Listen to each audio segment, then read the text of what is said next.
नमस्कार दोस्तों। आज हम श्री सत्यनारायण व्रत की कथा सुनाने जा रहे हैं, जिससे सुनने के बाद आपकी हर मनोकामना पूरी होगी। श्री सत्यनारायण का व्रत पहला अध्याय और उसकी महिमा तथा विधि बताने जा रहे हैं। एक समय नैमिषारण्य तीर्थ में सौनिक आदि सभी ऋषियों तथा मुनियों ने पुराण शास्त्र के वेता श्री सूत जी महाराज से पूछा, महामुने, किस व्रत अथवा तपस्या से मनोवांछित फल प्राप्त होता है, उसे हम सब सुनना चाहते हैं, आप कहें। श्री सूत जी बोले, इसी प्रकार देव ऋषि नारद जी के द्वारा भी पूछे जाने पर भगवान कमलापति ने उनसे जैसे कहा था उसे कह रहा हूँ। अब आप लोग सावधान होकर सुने। एक समय योगी नारद जी लोगों के कल्याण की कामना से विविध लोकों में भ्रमण करते हुए मृत्यु लोक में आए और यहाँ उन्होंने अपने कर्म फल के अनुसार नाना योनियों में उत्पन्न सभी प्राणियों को अनेक प्रकार के क्लेश दुख भोगते हुए देखा तथा किस उपाय से उनके दुखों का सुनिश्चित रूप से नाश हो सकता है, ऐसा मन में विचार करके वे विष्णु लोक को गए। वहाँ 4 भुजाओं वाले और शंख चक्र गदा पद्म तथा वनमाला से विभूषित शुक्ल वर्ण भगवान नारायण का दर्शन कर उन देवाधिदेव की स्तुति व्यक्त करने लगे। नारद जी बोले, हे वाणी और मन से स्वरूप वाले अनंत शक्ति संपन्न आदि मध्य और अंत से रहित निर्गुण और सकल कल्याणमय गणों से संपन्न स्थावर जंगात्मक निखिल सृष्टि प्रपंचम के कारणभूत तथा भक्तों की पीड़ा नष्ट करने वाले परमात्मन, आपको नमस्कार है। स्तुति सुनने के अनंतर भगवान श्री विष्णु ने नारद जी से कहा। श्री भगवान ने कहा, महाभाग, आप किस प्रयोजन से यहाँ आए हैं? आपके मन में क्या है? कहिए, वह सब कुछ मैं आपको बताऊंगा। नारद जी बोले, भगवान मृत्युलोक में अपने पाप कर्मों के द्वारा विभिन्न योनियों में उत्पन्न सभी लोग बहुत प्रकार के क्लेशों से दुखी हो रहे हैं। हे नाथ, किस लघु उपाय से उनके कष्टों का निवारण हो सकेगा? यदि आपको मेरे ऊपर कृपा हो तो वह सब मैं सुनना चाहता हूँ, उसे बताएं। श्री भगवान ने कहा, हे वत्स, संसार के ऊपर अनुग्रह करने की इच्छा से आपने बहुत अच्छी उत्तम बात पूछी है। जिस व्रत के करने से प्राणी मोह से मुक्ति हो जाता है, उसे आपको बताता हूँ, सुने। हे वत्स, स्वर्ग और मृत्युलोक में दुर्लभ भगवान सत्यनारायण का एक महान पुण्यप्रद व्रत है। आपके स्नेह के कारण इस समय मैं उसे कह रहा हूँ। अच्छी प्रकार विधि विधान से भगवान सत्यनारायण का व्रत करके मनुष्य शीघ्र ही सुख प्राप्त करके परलोक में मोक्ष प्राप्त करता है। भगवान की ऐसी वाणी सुनकर नारद मुनि ने कहा। नारद जी बोले, हे प्रभु, इस व्रत को करने का फल क्या है? इसका विधान क्या है? इस व्रत को किसने किया और कब इसे करना चाहिए? यह सब विस्तार पूर्वक बतलाइए। भगवान ने कहा, यह सत्यनारायण व्रत दुख शोक आदि का शमन करने वाला, धन धान्य की वृद्धि करने वाला, सौभाग्य और संतान देने वाला तथा सर्वत्र विजय प्रदान करने वाला है। जिस किसी भी दिन भक्ति और श्रद्धा से समन्वित होकर मनुष्य ब्राह्मण और बंधु बांधवों के साथ धर्म में तत्पर होकर सायंकाल भगवान सत्यनारायण की पूजा करें, नैवेद्य के रूप में उत्तम कोटि के भोजनीय पदार्थ को सबाया मात्रा में भक्तिपूर्वक अर्पित करना चाहिए। केले का फल, घी, दूध, गेहूं का चूर्ण अथवा गेहूं के चूर्ण के अभाव में साठी, चावल का चूर्ण, शक्कर या गुड़, यह सब भक्ष्य सामग्री सबाया मात्रा में एकत्र कर निवेदित करनी चाहिए। बंधु बांधवों के साथ श्री सत्यनारायण भगवान की कथा सुनकर ब्राह्मणों को दक्षिणा देनी चाहिए तदंतर बंधु बांधवों के साथ ब्राह्मणों को भोजन कराना चाहिए। भक्ति पूर्वक प्रसाद ग्रहण करके नित्य गीत आदि का आयोजन करना चाहिए। तदंतर भगवान सत्यनारायण का स्मरण करते हुए अपने घर को जाना चाहिए। ऐसा करने से मनुष्यों की अभिलाषा अवश्य ही पूर्ण होती है। विशेष रूप से कलयुग में पृथ्वी लोक में यह सब छोटा सा उपाय है। श्री सत्यनारायण व्रत का पहला कथा अध्याय समाप्त। दूसरा अध्याय निर्धर ब्राह्मण तथा काष्ठ क्रेता की कथा। श्री सूत जी बोले, हे द्विजो, अब मैं पुनः पूर्व काल में जिसने श्री सत्यनारायण की व्रत कथा किया उसे भली भांति विस्तार पूर्वक कहूँगा। स्मरणीय काशी नामक नगर में कोई अत्यंत निर्धर ब्राह्मण रहता था। भूख और प्यास से व्याकुल होकर वह प्रतिदिन पृथ्वी पर भटकता रहता। ब्राह्मण प्रिय भगवान ने उस दुखी ब्राह्मण को देखकर व्रत ब्राह्मण का स्वरूप धारण करके उस द्विज से आदर पूर्वक पूछा, हे विप्र, प्रतिदिन अत्यंत दुखी होकर तुम किस लिए पृथ्वी पर भ्रमण करते रहते हो? हे द्विज श्रेष्ठ, यह सब मैं सुनना चाहता हूँ, बताओ। ब्राह्मण बोला, हे प्रभु, मैं अत्यंत दरिद्र ब्राह्मण हूँ और भिक्षा के लिए पृथ्वी पर घूमता रहता हूँ। यदि मेरी इस दरिद्रता को दूर करने का आप पर कुछ उपाय जानते हो तो कृपा करके बतलाइए।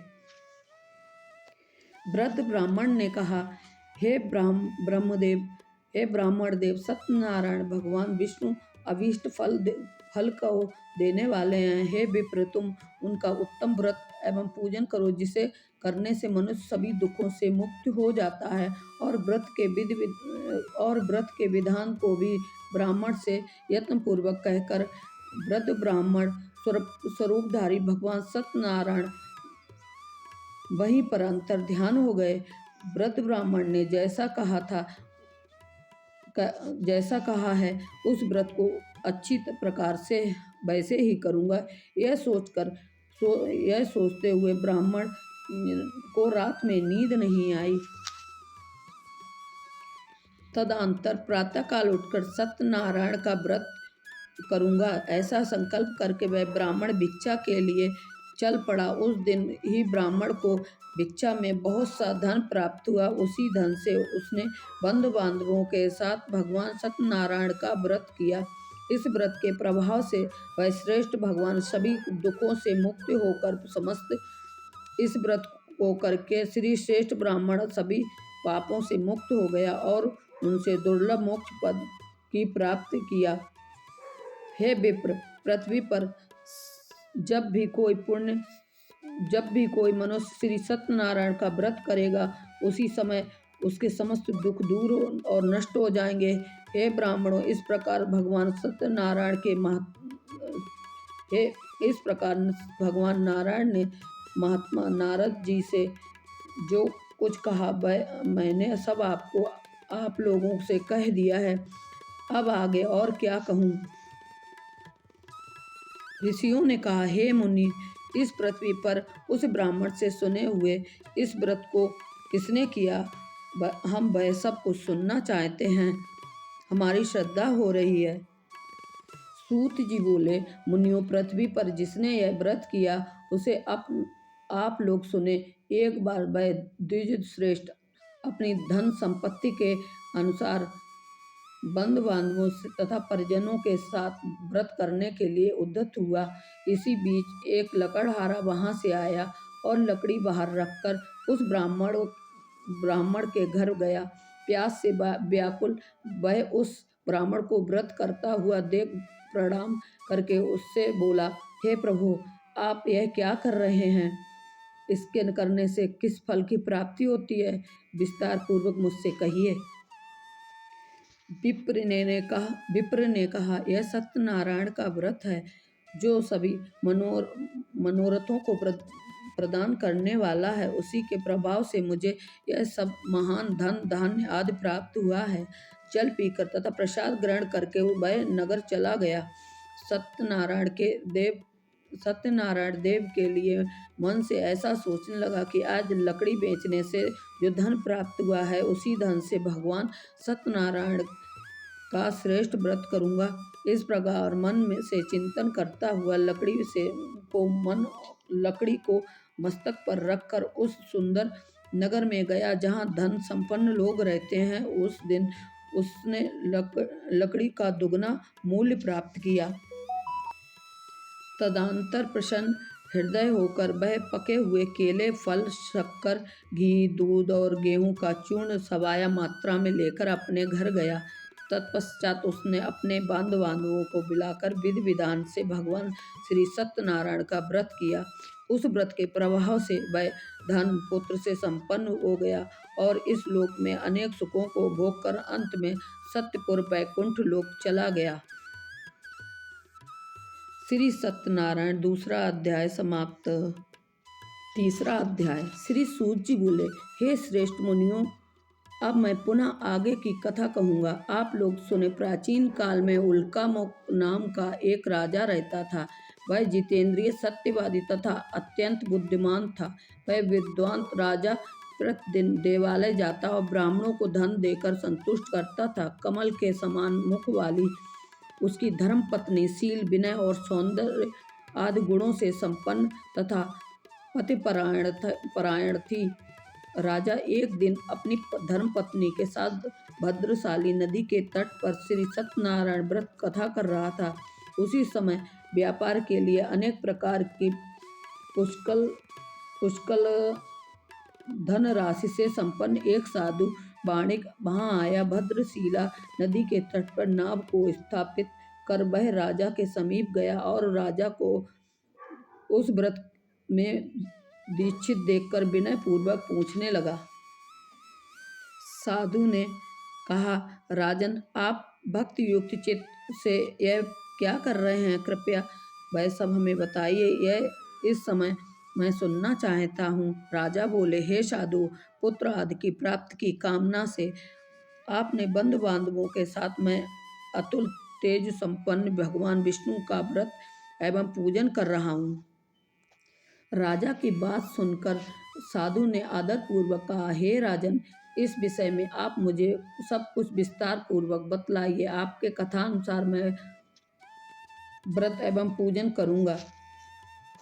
मुझे भी संतान नहीं है, इससे अवश्य ही संतान प्राप्ति होगी। ऐसा विचार कर वह व्यापार से निवृत्त होकर आनंद पूर्वक अपने घर आया। उसने अपनी भार्या से संतान प्राप्त करने वाले इस सत्यनारायण व्रत को विस्तार पूर्वक बताया तथा जब मुझे संतान की प्राप्ति होगी तब मैं इस व्रत को करूँगा। इस प्रकार उस साधु ने अपनी भार्या लीलावती से कहा। एक दिन लीलावती नाम की सती साध्वी भार्या पति के साथ आनंद चित्त से ऋतुकालीन धर्माचरण में प्रवृत्त हुई और भगवान श्री सत्यनारायण की कृपा से उसकी वह भार्या गर्भवती हुई। 10वें महीने में उससे कन्या रत्न की उत्पत्ति हुई और वह शुक्ल पक्ष के चंद्रमा की भांति दिन प्रतिदिन बढ़ने लगी। उस कन्या का कलावती यह नाम रखा गया। इसके बाद एक दिन लीलावती ने अपने स्वामी से मधुर वाणी में कहा, आप पूर्व में संकल्पित श्री सत्यनारायण व्रत को क्यों नहीं कर रहे हैं? साधु बोला, प्रिय, इसके विवाह के समय व्रत करूँगा। इस प्रकार अपनी पत्नी को भली भांति आश्वस्त कर वह व्यापार करने के लिए नगरी की ओर चला गया। इधर कन्या कलावती पिता के घर में बड़ी होने लगी। तदंतर धर्मज्ञ साधु ने नगर में सखियों के साथ क्रीड़ा करती हुई अपनी कन्या को विवाह योग्य देखकर आपस में मंत्रणा करके कन्या के विवाह के लिए श्रेष्ठ वर का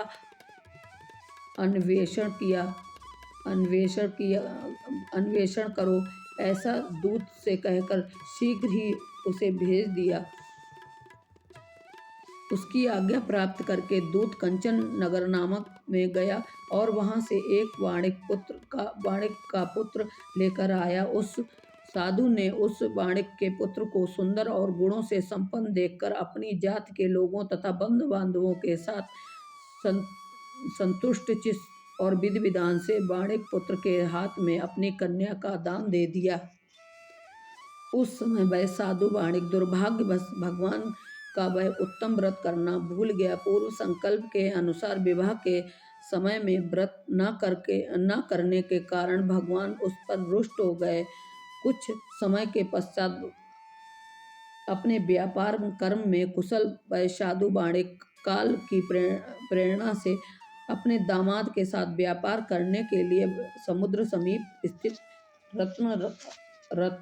रत्नसारपुर नामक सुंदर नगर में गया और अपने श्री संपन्न दामाद के साथ व्यापार करने लगा। तदंतर वह दोनों राजा चंद्रकेत के स्मरणीय उस नगर में गए। उसी समय श्री सत्यनारायण ने उसे भ्रष्ट प्रतिज्ञा देकर इसे दारुण, कठिन और महान दुख प्राप्त होगा यह श्राप दे दिया।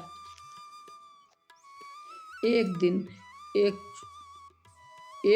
एक चोर राजा चंद्रकेत के धन को चुराकर वहीं आया जहां दोनों बाणिक स्थित थे। वह अपने पीछे दौड़ते हुए दूतों को देखकर भयभीत चित्त से धन वहीं छोड़कर शीघ्र ही छुप गया। इसके बाद राजा के दूत वहां आ गए और जहां वह साधु बाणिक था वहां राजा के धन को चुरा कर वे दूत उन दोनों बाणिक पुत्रों को बांध कर ले आए और हर्षपूर्वक दौड़ते हुए राजा से बोले, प्रभु, हम दो चोर को पकड़ लाए हैं, उन्हें देखकर आप आज्ञा दें। राजा की आज्ञा से दोनों शीघ्र से दृढ़तापूर्वक बांध कर बिना विचार किए महान कारागार में डाल दिए गए। भगवान सत्यदेव की माया से किसी ने उन दोनों की बात नहीं सुनी और राजा चंद्रकेतु ने उन दोनों का धन भी ले लिया।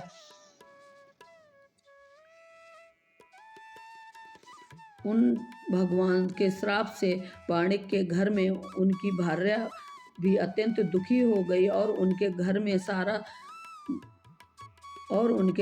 सारा का सारा धन था वह चोरों ने चुरा लिया। वह लीलावती शारीरिक तथा मानसिक पीड़ाओं से युक्त, भूख और प्यास से दुखी हो अन्न की चिंता से दर दर भटकने लगी। कलावती कन्या भी भोजन के लिए इधर उधर प्रतिदिन घूमने लगी। एक दिन क्षुधा से पीड़ित हो वह कलावती एक ब्राह्मण के घर गई। वहां जाकर उसने श्री सत्यनारायण के व्रत पूजन को देखा।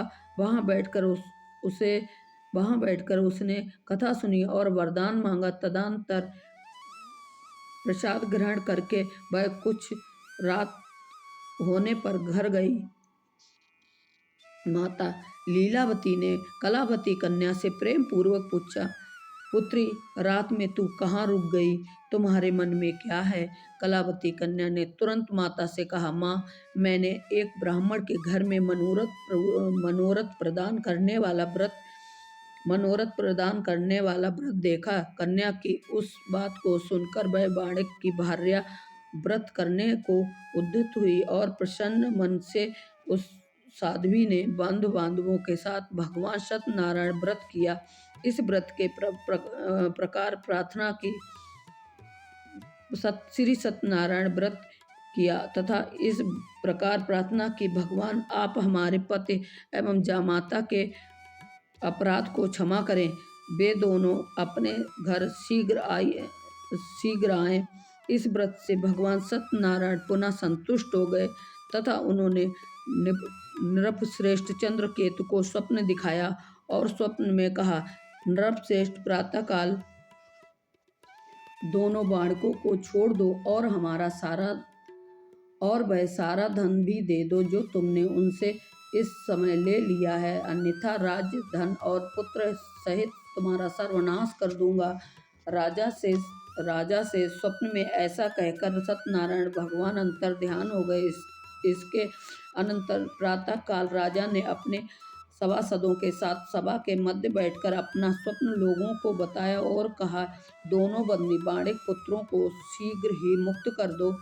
राजा की ऐसी बात सुनकर वे राजपुरुष दोनों महाजनों को बंधन मुक्त करके राजा के सामने लाकर विनय पूर्वक बोले, महाराज, बेड़ी बंधन से मुक्त करके दोनों बाणिक पुत्र लाए गए हैं। इसके बाद दोनों महाजन वाणिक पुत्र नृपश्रेष्ठ चंद्रकेतु को प्रणाम करके अपने पूर्व वृत्तांत का स्मरण करते हुए भयविह्वल हो गए और कुछ भी बोल न सके। राजा ने वाणिक पुत्रों को देखकर आदर पूर्वक कहा। श्री सत्यनारायण व्रत कथा तृतीय अध्याय समाप्त। आप लोगों को यह महान दुख प्राप्त हुआ है। इस समय अब कोई भय नहीं है। ऐसा कहकर उनकी बेड़ी खुलवाकर क्षौर कर्म आदि कराया। राजा ने वस्त्र अलंकार देकर उन दोनों वाणिक पुत्रों को संतुष्ट किया तथा सामने बुलाकर वाणी द्वारा अत्यंत आनंदित किया। पहले जो धन लिया था उससे भी दूना करके तदनंतर राजा ने पुनः उनसे कहा, साधो अब आप अपने घर को जाएं। राजा को प्रणाम करके आपकी कृपा से हम जा रहे हैं। ऐसा कहकर उन दोनों महावैश्यों ने अपने घर की ओर प्रस्थान किया। सूत जी बोले, साधु वाणिक मंगलाचरण कर और ब्राह्मणों को धन देकर अपने नगर के लिए चल पड़ा। साधु के कुछ दूर जाने पर भगवान सत्यनारायण जी की उसकी सत्यता की परीक्षा लेने के विषय में जिज्ञासा हुई। साधु तुम्हारी नाव में क्या भरा है? तब धन के मद में चूर दोनों महाजनों ने अवहेलना पूर्वक हंसते हुए कहा, दंडिन क्यों पूछ रहे हो? क्या इसमें क्या कुछ द्रव्य लेने की इच्छा है? हमारी नाव में तो लता पत्रादि भरे पड़े हैं। ऐसे निठुर वाणी सुनकर तुम्हारी बात सच हो। ऐसा कहकर दंडी सन्यासी का रूप धारण किए भगवान कुछ दूर जाकर समुद्र के समीप बैठ गए। दंडी के चले जाने पर नित्य क्रिया करने के पश्चात उतराई हुई जल के ऊपर की ओर उठी हुई नौका को देखकर साधु वाणिक अत्यंत आश्चर्यचकित में पड़ गया और नाव में लता और पत्ते आदि को देखकर मूर्छित हो पृथ्वी पर गिर पड़ा। सचेत होने पर वाणिक पुत्र चिंतित हो गया। तब उसके दामाद ने इस प्रकार कहा, आप शोक क्यों करते हो? दंडी ने श्राप दिया था। इस स्थिति में वे ही चाहें तो सब कुछ ठीक कर सकते हैं, इसमें संशय नहीं है। अतः उन्हीं के शरण में हम चले, वही मन की इच्छा पूर्ण करेंगे। दामाद जामाता की बात सुनकर वह साधु वाणिक उनके पास गए और वहां दंडी को देखकर उनसे भक्ति पूर्वक उन्हें प्रणाम किया तथा आदर पूर्वक कहने लगे कि आपके सन्मुख मैंने जो कुछ भी कहा असत्य भाषण रूप अपराध किया है, आप मेरे उस अपराध को क्षमा करें। ऐसा कहकर बारंबार प्रणाम करके वह महान शोक से आकुल हो गया। दंडी ने उसे रोता हुआ देखकर कहा, हे मूर्ख, रो मत, मेरी बात सुनो। मेरी पूजा से उदासीन होने के कारण मेरी आज्ञा से तुम्हें बारंबार दुख प्राप्त हुआ है। भगवान की ऐसी वाणी सुनकर वह उनकी स्तुति करने लगा। साधु ने कहा, हे प्रभु, यह आश्चर्य की बात है कि आपकी माया से मोहित होने के कारण ब्रह्मा आदि देवता भी आपके गुणों के और रूप को यथावत रूप से नहीं जान पाते हैं। फिर मैं तो मूर्ख आपकी माया मोहित होने के कारण कैसे जान सकता हूँ। आप प्रसन्न हो, मैं अपनी धन संपत्ति के अनुसार आपकी पूजा करूँगा। मैं आपकी शरण में आया हूँ। मेरा जो नौका में स्थित पुराना धन था उसकी तथा मेरी रक्षा करें। उस वाणी की भक्ति युक्त वाणी सुनकर भगवान जनार्दन संतुष्ट हो गए। भगवान हरि ने उसे अभिष्ट वर प्रदान करके वहीं अंतर्ध्यान हो गए। उसके बाद वह साधु अपनी नौका में चढ़ा और उसे धन धान्य से परिपूर्ण देखकर भगवान सत्यदेव की कृपा से हमारा मनोरथ सफल हो गया, ऐसा कहकर स्वजनों के साथ उसने भगवान की विधिवत पूजा की। भगवान श्री सत्यनारायण की कृपा से वह आनंद से परिपूर्ण हो गया और नाव को प्रयत्नपूर्ण संभाल कर प्रयत्न पूर्वक संभाल कर उसने अपने देश के लिए प्रस्थान किया। साधु वाणिक ने अपने दामाद से कहा, वह देखो मेरी रत्नपुरी नगरी दिखाई दे रही है। इसके बाद उसने अपने धन के रक्षक दूत को अपने आगमन समाचार देने के लिए अपनी नगरी में भेजा। तत्पश्चात उस दूत ने नगर में जाकर साधु की भार्या को देख हाथ जोड़कर प्रणाम किया तथा उसके लिए अभीष्ट बात कही। सेठ जी और दामाद जी तथा बंधु वर्गों के साथ बहुत सारे धन धान्य से संपन्न होकर नगर के निकट पधार गए हैं। दूत के मुख से यह बात सुनकर वह महान आनंद से बेहाल हो गए और उस साध्वी ने श्री सत्यनारायण की पूजा करके अपनी पुत्री से कहा, मैं साधु के दर्शन के लिए जा रही हूँ, तुम शीघ्र आओ। माता के ऐसा वचन सुनकर व्रत को समाप्त करके प्रसाद का परित्याग कर वह कलावती भी अपनी पति के दर्शन के लिए चल पड़ी। इससे भगवान सत्यनारायण रुष्ट हो गए और भगवान उसके पति को तथा नौका को धन के साथ हरण करके जल में डुबो दिया। इसके बाद कलावती कन्या अपने पति को न देख महान शोक से रुदन करती हुई पृथ्वी पर गिर पड़ी। नाव का अर्ध दर्शन तथा कन्या को अत्यंत दुखी देख भयभीत मन से साधु वाणिक ने सोचा, यह क्या आश्चर्य हो गया। नाव का संचालन करने वाले भी सभी चिंतित हो गए। तदंतर वह लीलावती ने भी कन्या को देखकर व्याकुल हो गई। अत्यंत दुख से विलाप करती हुई अपने पति से इस प्रकार बोली, अभी अभी नौका के साथ वह दामाद कैसे अलक्षित हो गया। न जाने किस देवता की उपेक्षा से वह नौका हरण कर ली गई अथवा श्री सत्यनारायण का महात्म्य कौन जान सकता है। ऐसा कहकर वह स्वजनों के साथ विलाप करने लगी और कलावती कन्या को गोद में लेकर रोने लगी। कलावती कन्या भी अपने पति के नष्ट हो जाने पर दुखी हो गई और पति की पादुका लेकर उनका अनुगमन करने के लिए उसने मन में निश्चय किया। कन्या के इस प्रकार के आचरण को देख भार्या सहित वह धर्मज्ञ साधु वाणिक अत्यंत शोक संतप्त हो गया और सोचने लगा, यह तो भगवान सत्यनारायण ने यह दामाद के साथ धन धान्य से भरी इस नौका अपहरण किया है, अथवा हम सभी भगवान सत्यदेव की माया से मोहित हो गए हैं। अपनी धन शक्ति के अनुसार मैं श्री भगवान सत्यनारायण की पूजा करूंगा। सभी को बुलाकर इस प्रकार कहकर उसने अपने मन की इच्छा प्रकट की और बारंबार भगवान सत्यदेव को दंडवत प्रणाम किया। इससे दोनों के परिपालक भगवान सत्यदेव प्रसन्न हो गए। भक्त वत्सल भगवान ने कृपा पूर्वक कहा, तुम्हारी कन्या प्रसाद छोड़कर अपने पति को देखने चली आई है। निश्चय इसी कारण उसका पति अदृश्य हो गया है। यदि घर जाकर प्रसाद ग्रहण करके पुनः आए तो हे साधु, तुम्हारी पुत्री पति को प्राप्त करेगी, इसमें कोई संशय नहीं है।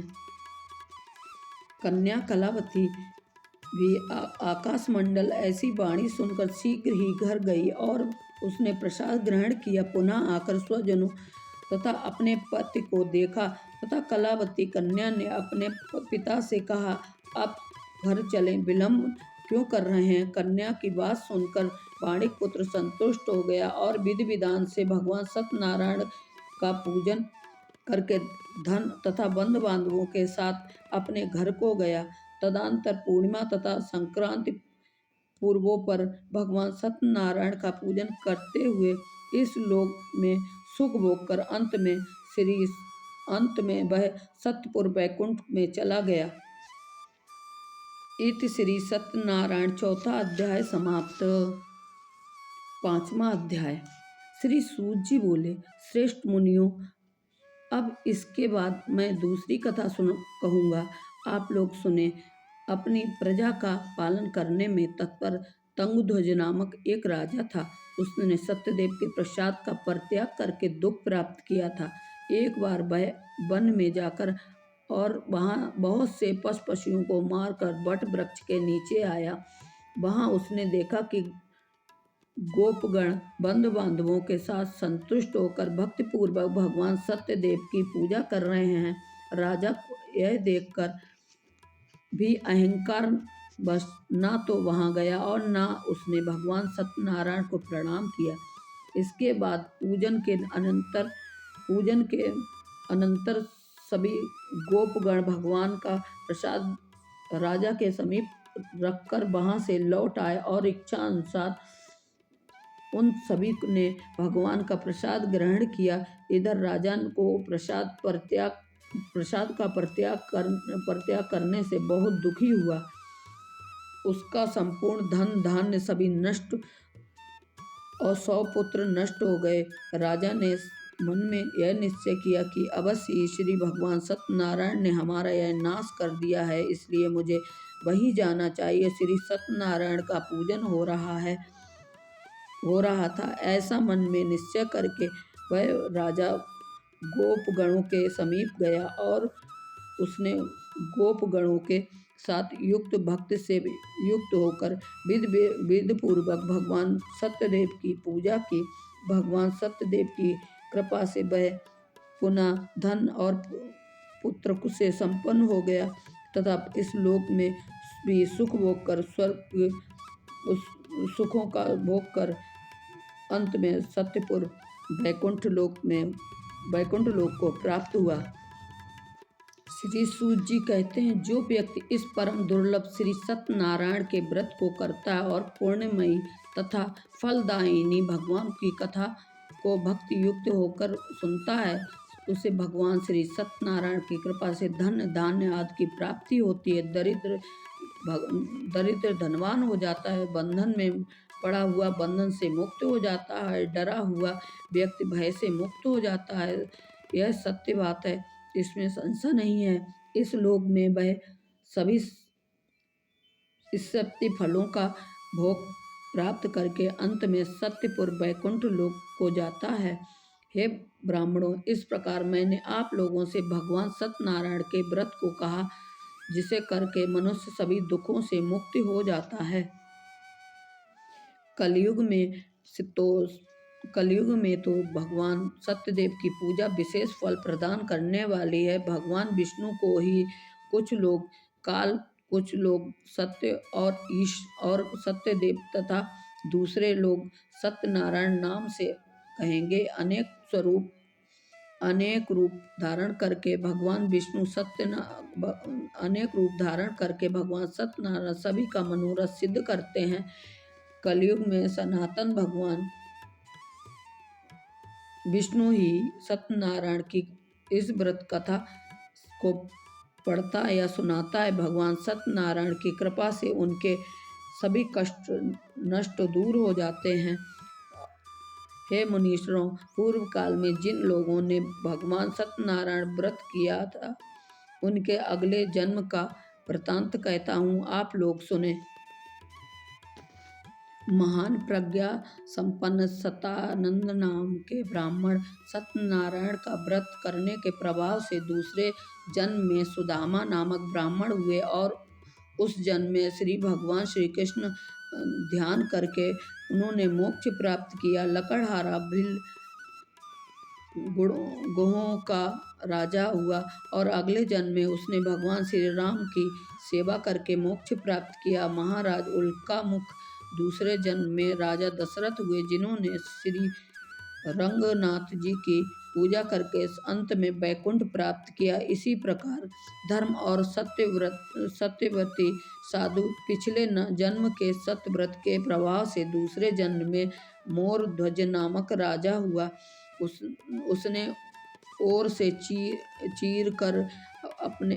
उसने आरे से चीर कर अपने पुत्र की आदि दे भगवान विष्णु को अर्पित कर मोक्ष को प्राप्त किया। महाराज तुंगध्वज जन्मांतरण में स्वयंभू मनु हुए और भक्त वस्त्र संबंधी संपूर्ण कार्यों का अनुष्ठान करके वैकुंठ लोक को प्राप्त हुए। जो गोपगण थे वे सब जन्मांतरण में ब्रजमंडल में निवास करने वाले गोप हुए और सभी राक्षसों का संहार करके उन्होंने श्री भगवान का शाश्वत धाम गोलोक प्राप्त किया। श्री सत्यनारायण व्रत कथाया 5वां अध्याय समाप्त। श्री सत्यनारायण जी की आरती। जय लक्ष्मी रमणा मैया जय लक्ष्मी रमणा, श्री लक्ष्मी सत्यनारायण स्वामी जन पातक हरणा।